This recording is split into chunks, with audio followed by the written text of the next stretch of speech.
Ага. Мында бек кызык әйберләр бар икән. В конечном итоге Кашаповы покинули Республику Татарстан, став политэмигрантами. Рафис в настоящий момент живет в Лондоне, а Нафис в Варшаве. Они все так же выступают за независимость Татарстана, критикуют Путина и поддерживают Украину.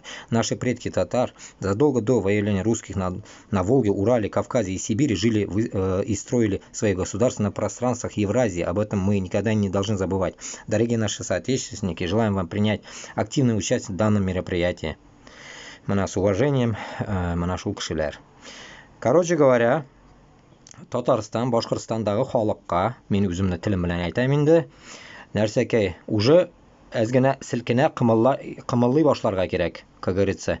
Куркып утырып булмый.